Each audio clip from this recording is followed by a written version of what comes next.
2017 में दुनिया के बड़े एनालिस्ट्स और फॉरेन इन्वेस्टर्स एक ही बात बोल रहे थे, इंडिया वर्ल्ड क्लास इंफ्रास्ट्रक्चर कभी बिल्ड नहीं कर सकता। रिपोर्ट्स लिखी गई, बोर्डरूम्स में प्रेजेंटेशंस दिए गए और लंदन से टोक्यो तक एक्सपर्ट्स ने कंक्लूड कर दिया कि इंडिया बहुत केओटिक है, बहुत क्राउडेड है, बहुत ब्यूरोक्रेटिक है बड़े स्केल पर एग्जीक्यूशन करने के लिए।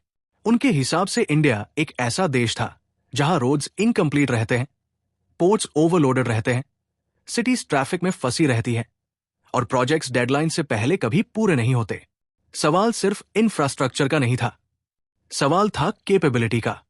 क्या 1.4 बिलियन लोगों वाला देश, जहां करोड़ों लोग अभी भी बेसिक इनकम स्ट्रगल करते हैं, सच में दुनिया की सबसे बड़ी इंफ्रास्ट्रक्चर रेवोल्यूशन क्रिएट कर सकता है? लेकिन दुनिया एक चीज समझ नहीं पाई, जब किसी नेशन के सामने सर्वाइवल और ग्रोथ दोनों एक साथ खड़े हो जाते हैं, तब वो नेशन इम्पॉसिबल प्रोजेक्ट्स को भी नेशनल मिशन बना देता है।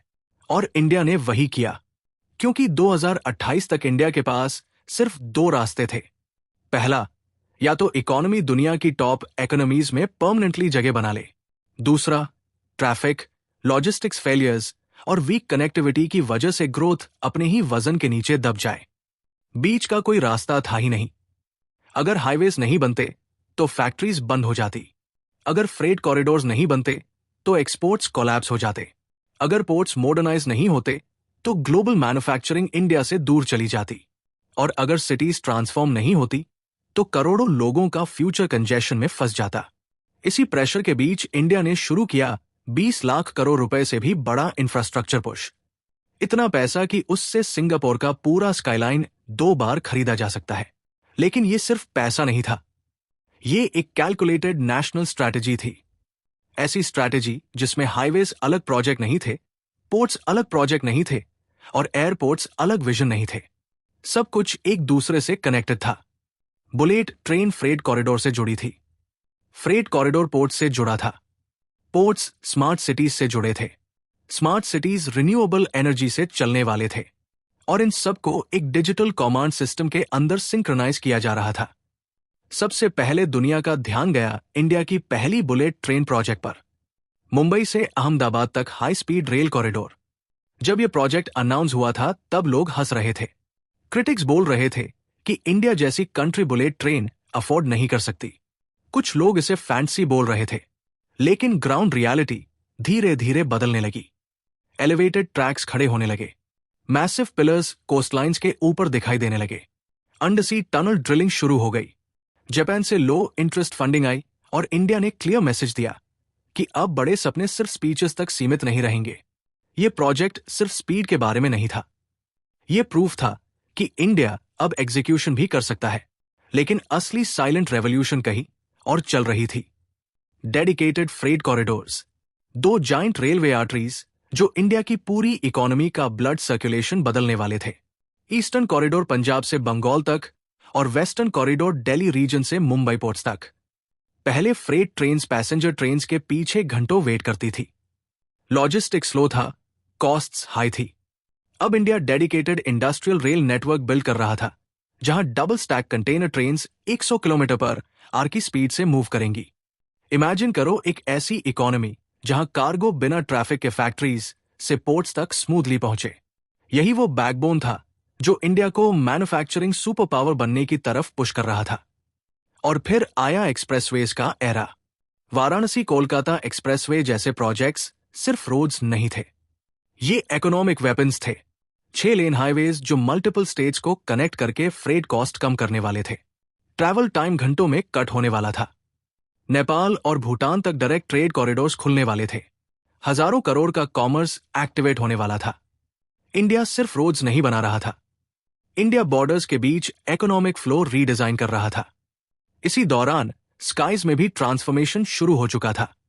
नवी Mumbai international airport, sea reclaimed land पर बन रहा इंडिया का सबसे ambitious aviation hub, multiple runways, AI powered systems, cargo integration और direct links with ports, metro और फ्रेट कॉरिडोर्स। ये सिर्फ एक एयरपोर्ट नहीं था, ये फ्यूचर ट्रेड गेटवे था। ऐसा गेटवे जो मुंबई की चोकिंग कंजेशन को रिलीव करके इंडिया के वेस्टर्न कोस्ट को ग्लोबल लॉजिस्टिक्स पावर हाउस बना सकता था। लेकिन शायद सबसे सिंबॉलिक प्रोजेक्ट्स वो थे जो इम्पॉसिबल लोकेशंस पर बन रहे थे।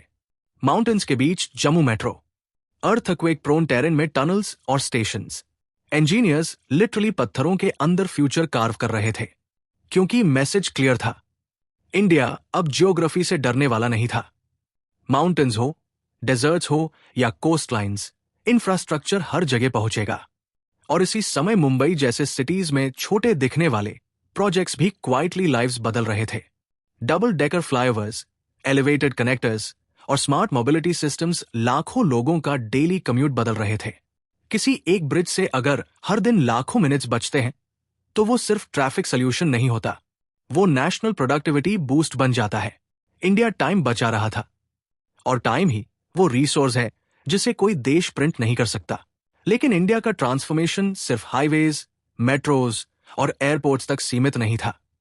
असली गेम बदलने वाला विजन उससे कहीं बड़ा था, क्योंकि सरकार और प्लानर्स समझ चुके थे कि अगर इंफ्रास्ट्रक्चर प्रोजेक्ट्स एक दूसरे से डिस्कनेक्टेड रहें, तो $1 ट्रिलियन इकोनॉमी का सपना कभी रियलिटी नहीं बनेगा। इसी सोच से पैदा हुआ एक ऐसा सिस्टम जिसने पूरे देश की डेवलपमेंट स्ट्रैटेजी को कंप्लीटली रीडिफाइन कर दिया।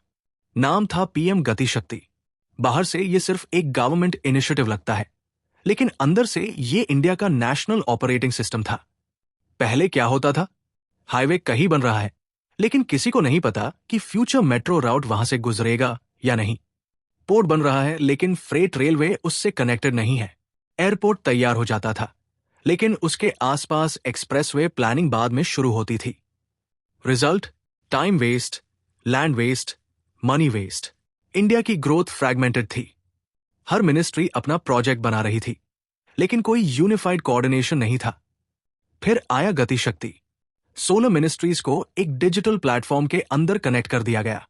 1200 से ज्यादा डेटा लेयर्स एक कमांड सेंटर में लाई गई।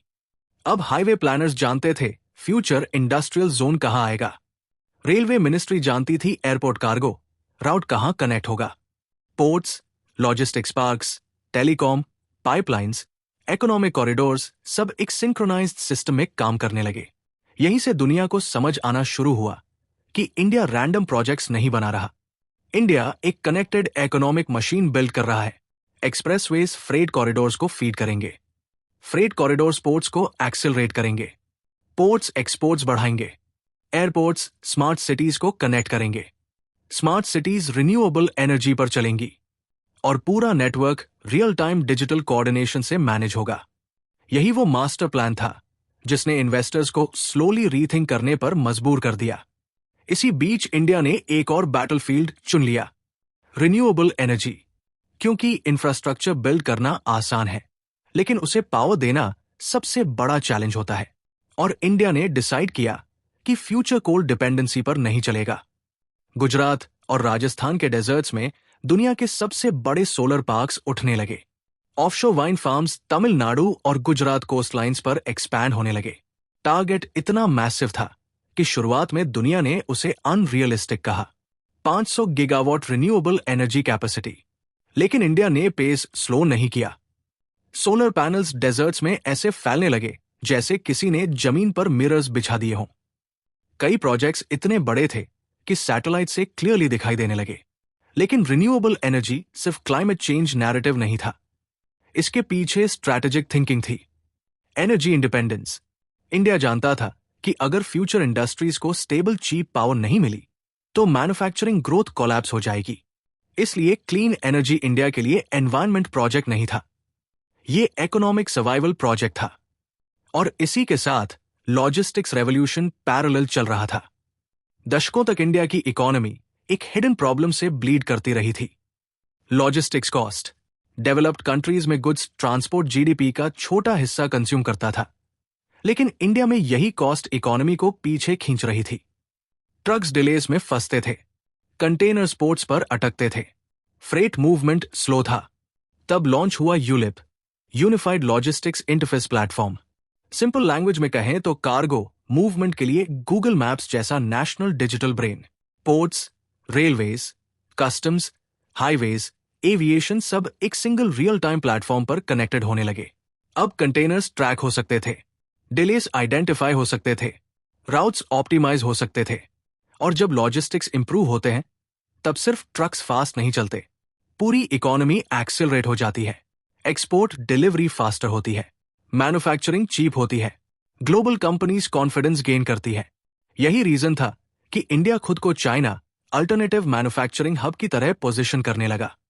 मल्टीनेशनल कंपनीज धीरे धीरे समझने लगी कि इंडिया सिर्फ चीप लेबर मार्केट नहीं है, इंडिया इंफ्रास्ट्रक्चर कैपेबिलिटी भी डेवलप कर रहा है। फिर शुरू हुआ हाईवे एक्सपांशन का ऐसा स्केल जो इंडिया ने पहले कभी नहीं देखा था। हजारों किलोमीटर्स के इकोनॉमिक कॉरिडोर्स, बॉर्डर रोड्स जो बांग्लादेश, नेपाल, भूटान और म्यांमार कनेक्टिविटी स्ट्रेंथन कर रहे थे, कोस्टल हाईवेज जो पोर्ट्स को डायरेक्टली इंडस्ट्रीज से जोड़ रहे थे, remote regions suddenly national trade map का हिस्सा बनने लगे, छोटे टाउन्स लॉजिस्टिक्स हब्स में बदलने लगे। इंफ्रास्ट्रक्चर सिर्फ कंक्रीट नहीं होता, इंफ्रास्ट्रक्चर अपॉर्चुनिटी क्रिएट करता है, और इंडिया लिटरली अपॉर्चुनिटी का नेटवर्क बिछा रहा था। इसी ट्रांसफॉर्मेशन के बीच नए एयरपोर्ट्स इमर्जिंग इकोनॉमिक जोन्स को फ्यूचर रेडी बना रहे थे। आंध्र प्रदेश में greenfield international airports, cargo terminals, export hubs, pharma exports, sea food exports, electronics manufacturing, सबको डायरेक्ट ग्लोबल कनेक्टिविटी दी जा रही थी। पहले जहां बिजनेसेस मेट्रो सिटीज पर डिपेंड करते थे, अब टियर 2 और टियर 3 रीजन्स भी ग्लोबल ट्रेड इकोसिस्टम में एंट्री करने लगे। लेकिन शायद सबसे futuristic vision high speed rail networks में दिखाई दे रहा था। बेंगलुरु और हैदराबाद जैसे टेक पावर हाउसेस को कनेक्ट करने वाला प्रपोज्ड बुलेट ट्रेन कॉरिडोर सिर्फ ट्रांसपोर्टेशन प्रोजेक्ट नहीं था, ये दो इनोवेशन इकोनॉमीज को मर्ज करने की कोशिश थी। इमेजिन करो, इंजीनियर्स, स्टार्टअप्स, इन्वेस्टर्स और टैलेंट आर्स के अंदर ट्रैवल कर सके, एंटायर रीजनल इकोनॉमी ट्रांसफॉर्म हो सकती थी। इंडिया स्पीड बिल्ड नहीं कर रहा था, इंडिया इकोनॉमिक ग्रेविटी रीडिजाइन कर रहा था। धीरे धीरे एक चीज क्लियर होने लगी, दुनिया इंडिया को अभी भी डेवलपिंग नेशन की लेंस से देख रही थी, लेकिन ग्राउंड पर कुछ और ही बन रहा था। माउंटेन्स कट हो रहे थे, टनल्स ओशंस के नीचे जा रहे थे, डेजर्ट्स पावर प्लांट्स में बदल रहे थे, फ्रेट कॉरिडोर्स इंडस्ट्रियल आर्टरीज बन रहे थे। दुनिया ने इंडिया को हमेशा कॉन्ट्रडिक्शंस के देश की तरह देखा, एक ऐसा देश जहां अल्ट्रा मॉडर्न टेक कंपनीज भी हैं और विलेजेस में बेसिक रोड्स की प्रॉब्लम्स भी, जहां बिलियनियर्स भी हैं और गरीबी भी। इसी कॉन्ट्रडिक्शन की वजह से ग्लोबल एक्सपर्ट्स अक्सर कंक्लूड कर लेते थे कि इंडिया कभी लार्ज स्केल ट्रांसफॉर्मेशन एक्सिक्यूट नहीं कर पाएगा। उन्हें लगता था कि इतने बड़े पॉपुलेशन साइज के साथ कोऑर्डिनेशन इम्पॉसिबल है, लेकिन शायद उन्होंने इंडिया की सबसे डेंजरस स्ट्रेंथ को अंडर एस्टिमेट कर दिया था, प्रेशर के अंदर अडेप्ट करने की कैपेबिलिटी। क्योंकि इंडिया के लिए ये इंफ्रास्ट्रक्चर रेवोल्यूशन लक्जरी नहीं था, ये सर्वाइवल था। अगर सिटीज एक्सपैंड नहीं होती तो अर्बन कोलैप्स शुरू हो जाता, अगर फ्रेट सिस्टम्स मॉडर्नाइज नहीं होते तो मैन्युफैक्चरिंग स्लो डाउन हो जाता, अगर एनर्जी कैपेसिटी ग्रो नहीं करती तो फैक्ट्रीज फ्यूचर डिमांड हैंडल नहीं कर पाती। इंडिया के पास पॉज बटन नहीं था, ग्रोथ इतनी तेज थी कि इंफ्रास्ट्रक्चर को उसी स्पीड पर इवॉल्व होना ही था। इसीलिए प्रोजेक्ट्स आइसोलेटेड अनाउंसमेंट्स नहीं रहे, हर एक्सप्रेसवे के आसपास इंडस्ट्रियल क्लस्टर्स प्लान किए जाने लगे, हर फ्रेट कॉरिडोर के साथ लॉजिस्टिक्स पार्क्स अटैच होने लगे, स्मार्ट सिटीज को डेटा ड्रिवन सिस्टम से कनेक्ट किया गया। पहली बार इंडिया इंफ्रास्ट्रक्चर को बिल्डिंग्स और रोड्स की तरह नहीं, बल्कि इंटीग्रेटेड इकोनॉमिक इकोसिस्टम की तरह ट्रीट कर रहा था। दिल्ली मुंबई एक्सप्रेसवे इसका सबसे बड़ा एग्जाम्पल बन गया, 1350 किलोमीटर का मेगा कॉरिडोर जो सिर्फ ट्रैवल टाइम हफ करने के लिए नहीं था, ये पॉलिटिकल कैपिटल और फाइनेंशियल कैपिटल के बीच इकोनॉमिक सुपर कॉरिडोर क्रिएट करने के लिए था। 8 lane highway, future expansion ready design, EV charging systems, wild life corridors, real time monitoring, ये सब सुनने में फ्यूचरिस्टिक लगता था, लेकिन कंस्ट्रक्शन ग्राउंड पर ऑलरेडी दिखाई देने लगा था। इमेजिन करो, दिल्ली से सुबह निकलो और मुंबई डिनर तक पहुंच जाओ।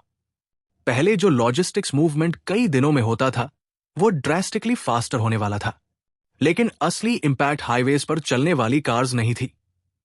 असली इंपैक्ट उन फैक्ट्रीज पर था जो इन राउट्स के आसपास बिल्ड होने वाली थी। Warehouse, industrial parks, export hubs, logistic centres, पूरा इकोनॉमिक जियोग्राफी बदलने वाला था।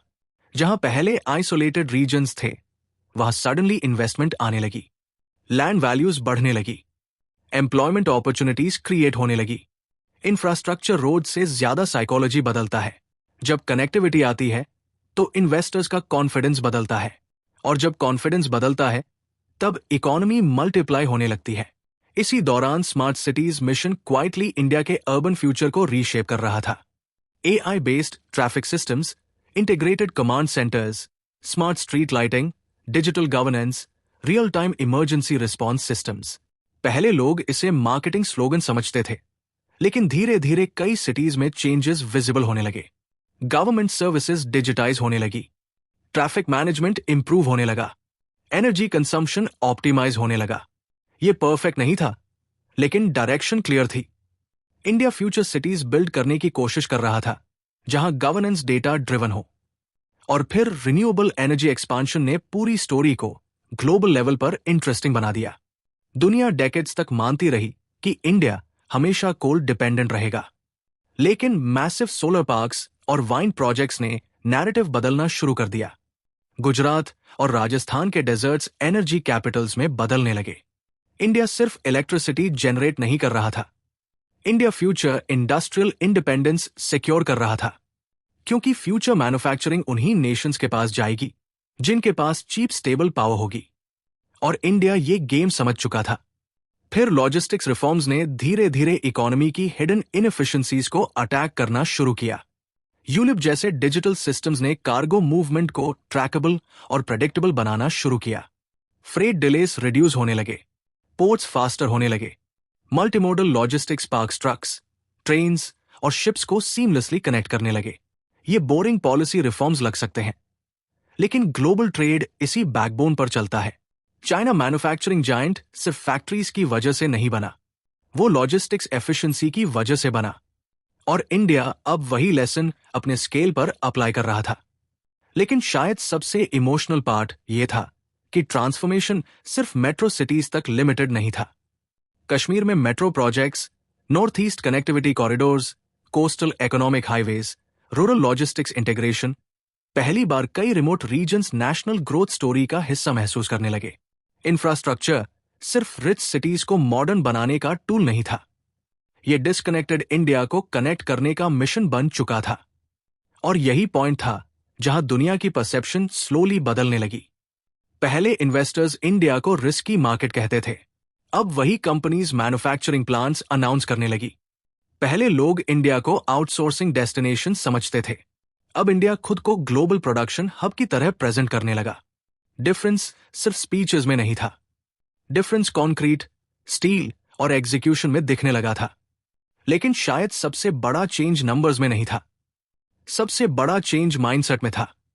डेकेड्स तक इंडियंस को यही सुनाया गया कि वर्ल्ड क्लास सिस्टम्स सिर्फ डेवलप्ड कंट्रीज बिल्ड कर सकती है।